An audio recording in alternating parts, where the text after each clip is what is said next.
ଜୀବନର ବିବିଧ ଅନୁଭବରେ ରାଗରଞ୍ଜିତ ଏ ଜୀବନ। କେତେବେଳେ ପ୍ରାପ୍ତିର ଉଲ୍ଲାସ ତ କେତେବେଳେ ଅପ୍ରାପ୍ତିର ବ୍ୟଥା।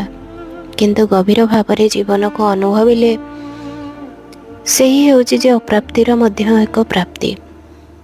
ଅପ୍ରାପ୍ତି ବିନା ପ୍ରାପ୍ତିର ସ୍ୱାଦ ଏତେ ମଧୁର ହୋଇନଥାନ୍ତା। ତେବେ ଜୀବନର ଚରମ ପ୍ରାପ୍ତିର ଅନୁଭବ କ'ଣ ଆପଣମାନେ କିଏ କହିପାରିବେ କି? ପଦ୍ମପତ୍ରରେ ଢଳ ଢଳ ହେଉଥିବା ଏ ଜୀବନ କେତେବେଳେ ପଦ୍ମପତ୍ରରୁ ତଳକୁ ଗଳି ପଡ଼ିବ ଆମେ କେହି ବି ଜାଣିନାହାନ୍ତି। ପ୍ରକୃତରେ ଏମିତି ଛୋଟ ମୋଟ ଜୀବନର ସହଚର୍ଯ୍ୟାକୁ ଆପଣମାନଙ୍କ ସହିତ ଯଦି ମୁଁ କିଛି ସମୟ ବିତେଇ ପାରିଲି ତାହେଲେ ସେଇ କହିବି ଜୀବନର ଟିକେ ସ୍ୱାଦ ଆଉ ଜୀବନର ଟିକେ ନିଆରା ଅନୁଭବ। ଆଶା କରୁଛି ଆଜିର ଭିଡ଼ିଓଟି ଆପଣମାନଙ୍କୁ ଭଲ ଲାଗିବ।